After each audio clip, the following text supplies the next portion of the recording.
You guys caught me. Good Monday morning. I hope everybody had a fabulous weekend. I know I did. We are gearing up for our kids to go to school this week. You can ask this mama if I'm excited.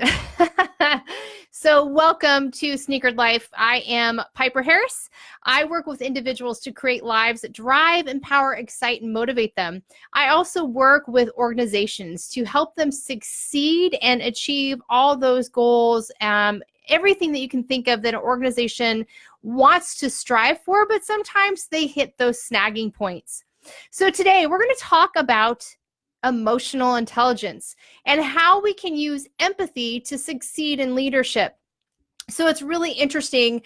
We went to church yesterday, and our pastor has been talking the last couple weeks about empathy. And that empathy is one of those hard things. A lot of times we say we're empathetic, but we don't really quite know what that empathy entails and what it looks like. Yesterday, I was talking about that, and I'm from non-denominational, and so we were talking about that we have those people, right? There's those people in our life that we want to keep them over here because they don't believe the same things we believe. They, whatever it is, and they just rub us the wrong way. But in many situations, those people that are over there all of a sudden become these people right here in our face, everyday lives. And isn't that the case when it comes to your professional life? Or maybe when it comes to, being on the PTA with some people that maybe you don't get along with. All of us have those people in our life, but the key to dealing with those people and getting past our judgment is really and truly empathy. And I think a lot of times we don't really take a step back and choose to practice this. More times than not, we're just in such a derisive culture that we just want to fight. We just want a confrontation. But what happens when we create a conversation around this? So, thinking about emotional intelligence, this is huge. This exploded probably in the late 90s. I remember in some of my psych courses, positive psychology was really coming to the forefront. There was a professor at one of my local colleges, and he actually wrote a book about a mass murder. Okay, I'm going somewhere with this. But what he talked about in it was this emotional intelligence, this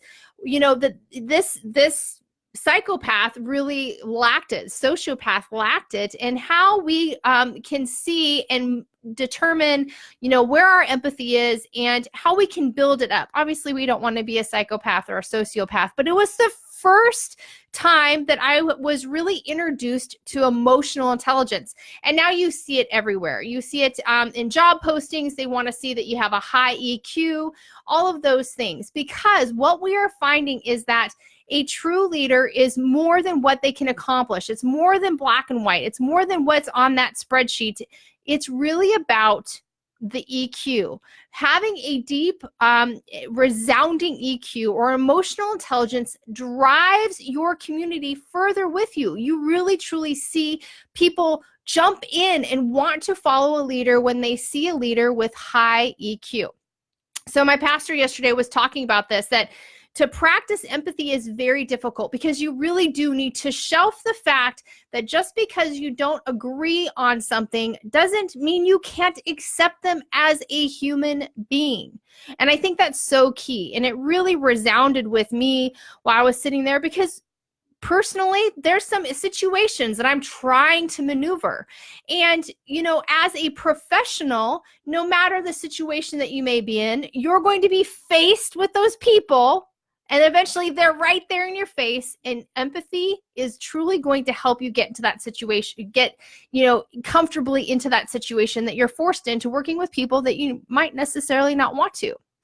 So, emotional intelligence, like I said, it's everywhere now. I mean, it's prolific everywhere, and I love it because it really is focusing on the positive psychology. For so long, it was called pop psychology, and there's a lot of people that still believe that.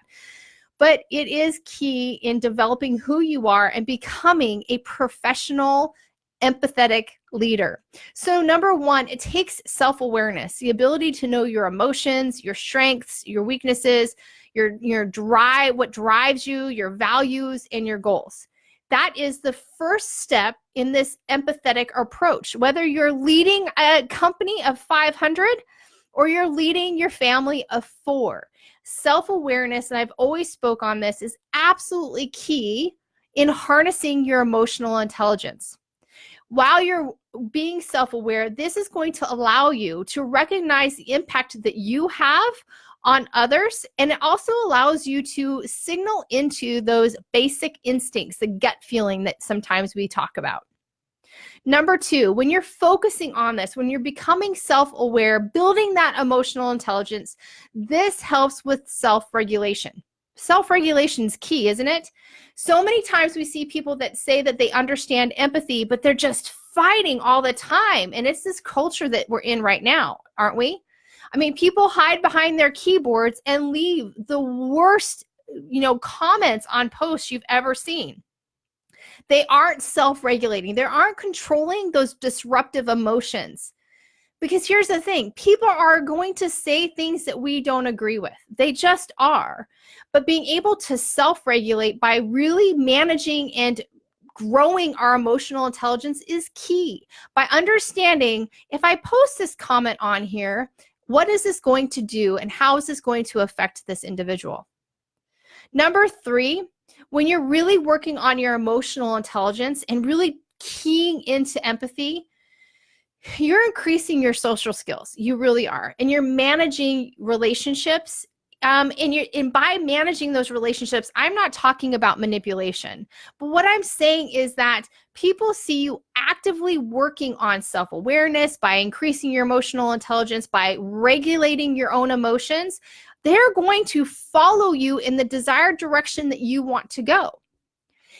I mean, consider this. Have you ever had a boss that went off the rails because they just had to get something done, or they just, stomped around the hallways and just, ruled with an iron fist? What did that do for you? Did you want to follow them? Do you think that they really thought through, okay, I need to be self-aware of my behavior right now. I need to regulate some of these emotions and consider these relationships within this office space. Did they think about that? Absolutely not. And so the desired outcome that they think they can force into their employees into, it just doesn't happen. But by managing and creating deeper emotional intelligence, by practicing empathy, you're going to build those social relationships. You're managing them. And over time, people are going to follow you to your desired outcome. And like I said, it's empathy above all. And we're going to talk a little bit more about empathy and what that looks like. The other thing is that when we are working on our emotional intelligence, where we are understanding other people's positions, and even though they're those people that might drive us absolutely insane, they are going to be in positions in our life, and we have to be able to deal with them, right? So we're going to work on our emotional intelligence and our empathy. But by doing so, you're going to motivate them. You're going to get to those desired outcomes, but they are going to be motivated to achieve that achievement just for the sake of the achievement, because they feel heard. So when it comes to empathy, there's been a lot of work over the last few years. It really came out in the late 90s, early 2000s, the 3 different types of empathy. So the first type of empathy is typically what everybody understands empathy to be. It's that cognitive empathy. So you're able to see from somebody else's point of view, right? You're able to, this is when you say walk in somebody else's shoes. This is great. And this is a really great basic level for any professional, for any leader, because it's great. I mean, you're able to walk in someone else's shoes. You're able to probably negotiate more and motivate people more, but you really shouldn't stop right there. Good cognitive empathetic people, right? They can really help people strive for their best. But you can't just do it at that level, because here's the thing. A lot of people are good at saying, okay, I'm going to consider how they are walking in their own shoes, and then they stop, because those people, that box pops up in their mind. And because if they believe, a lot of people have the belief of, I don't agree with them, so I can't accept them. And they're two totally separate things. So you have to continue on in the development of your empathy. So there's a second type of empathy, and that's your emotional empathy. And a lot of times in psychology, they call this emotional contagion. So you guys know what I'm talking about. It's when you literally feel the emotions of the other person. You can even feel this on TV. Say there is just, a tearjerker of a movie and you just can't stop crying. I have to tell you, one of my favorite shows, and it's so funny, is Queer Eye on Netflix.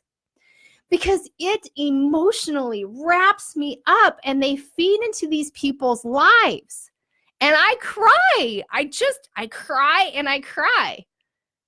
Because I can feel that emotion. I can see their empathy. I can see them building up individuals. I can put myself in the individual's shoes and I can feel what they're feeling. So that's that emotional empathy or that emotional contagion. It's when you can feel other people's feelings.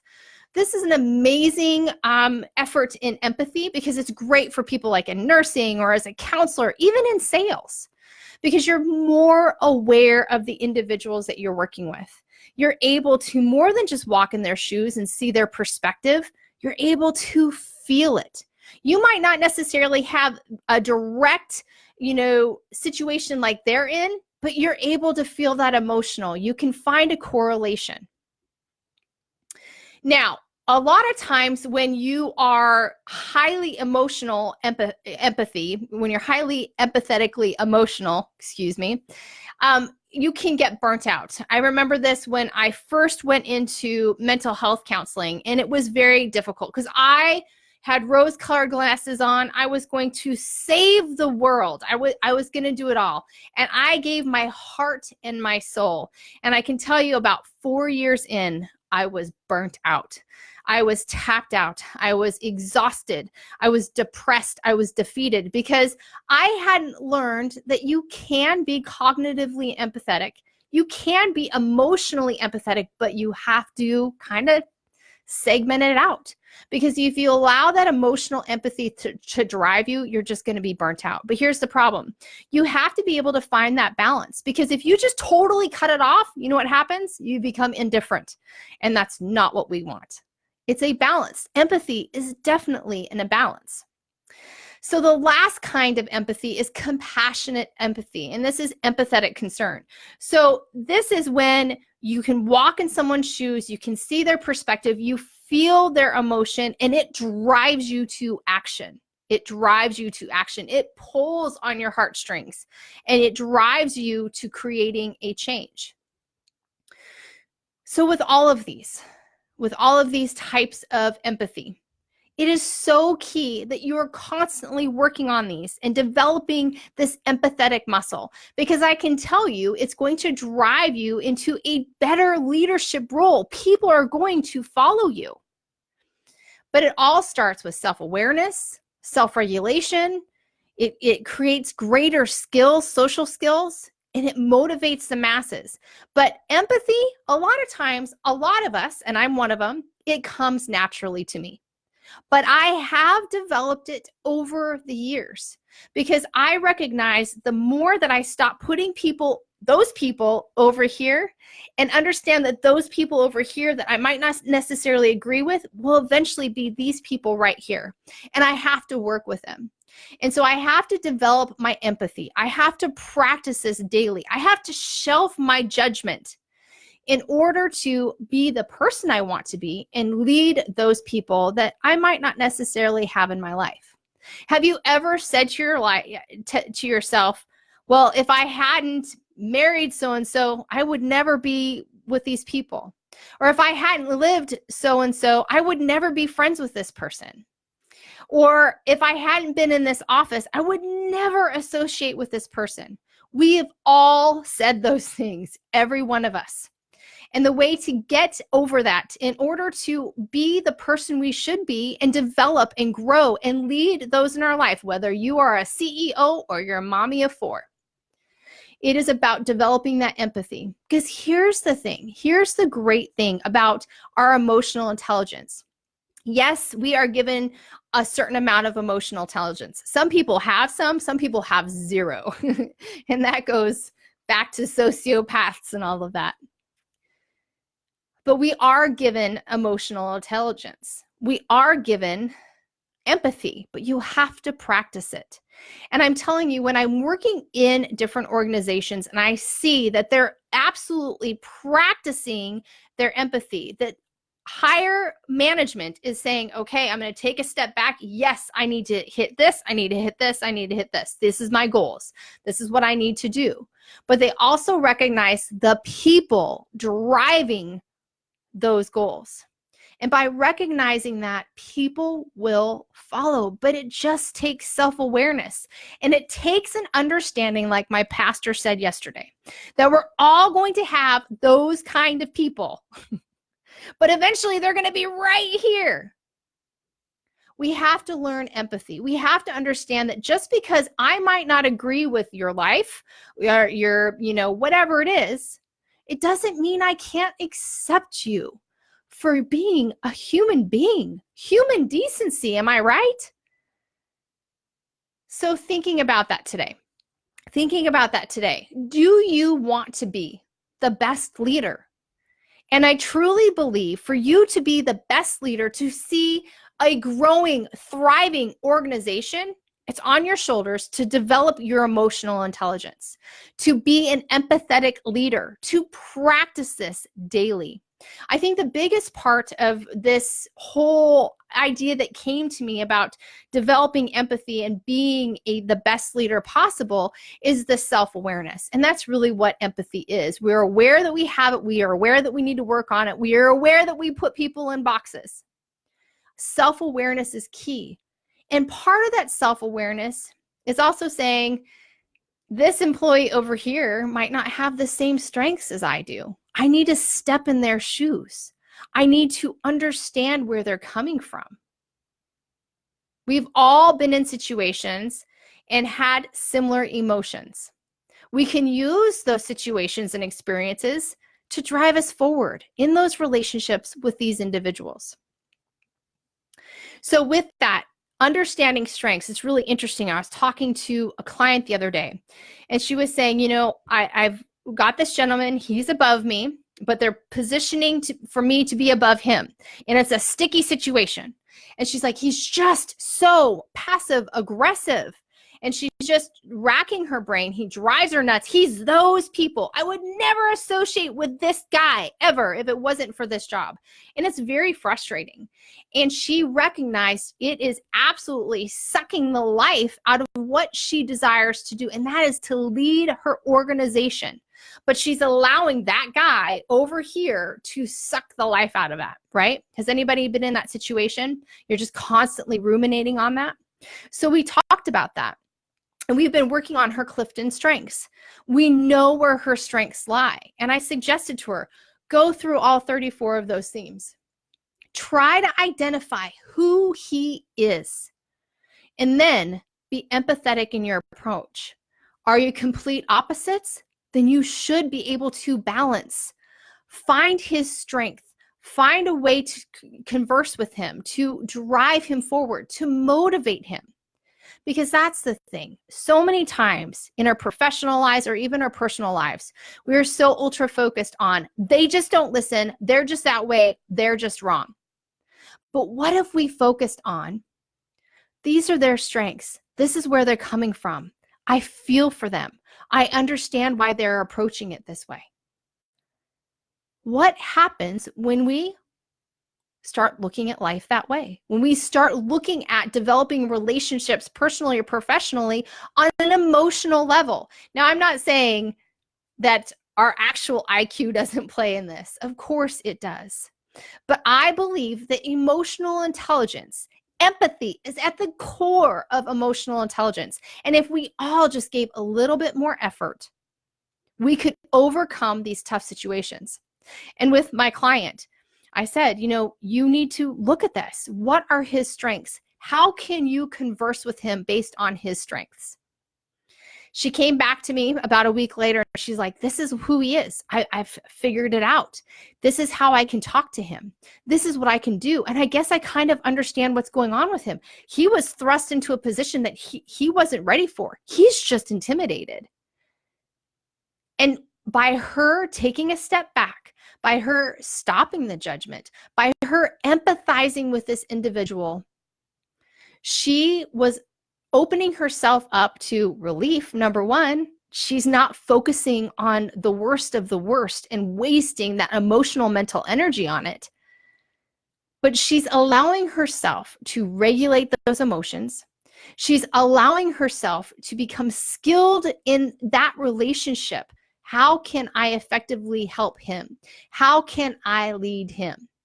She was able to motivate him. And you know what's happening? She's having amazing success. And that's what I believe it takes to be the best leader possible. Empathy drives emotional intelligence. By being self-aware, you self-regulate, you understand social relationships, you manage them well, you're motivating people to get to the desired location you want to be. But you have to be aware of the different levels of empathy. And you've got to practice them daily. It's not enough to say, oh yeah, I can understand where they're coming from. That's the first step. Take time to recognize what that individual is going through. Take time to emotionally empathize with this individual. Taking care not to get burnt out, right? And then be compassionate. Allow that empathy to drive you. Allow that empathy to force you into action. Even as a C-level leader, you can do this. You can have compassionate empathy that drives you to lead your organization in a different way, a positive way, by focusing on the strengths of others and how we can work within our strengths to uplift each other and reach and exceed our goals. So thinking about empathy, who is over here and you just can't stand them, but you know eventually you're going to have that person over here one day. How can you bridge that gap rather than the judgment and sit in this derisiveness? Bridge that gap by practicing empathy and increasing your emotional intelligence. Being self-aware of emotions and strengths and weaknesses, what drives people, what values and goals that they have and you have, and how what you say and you do impacts others. So, empathy. Do you want to be the best leader you can be? C-level or a mommy of 4? You're always leading someone.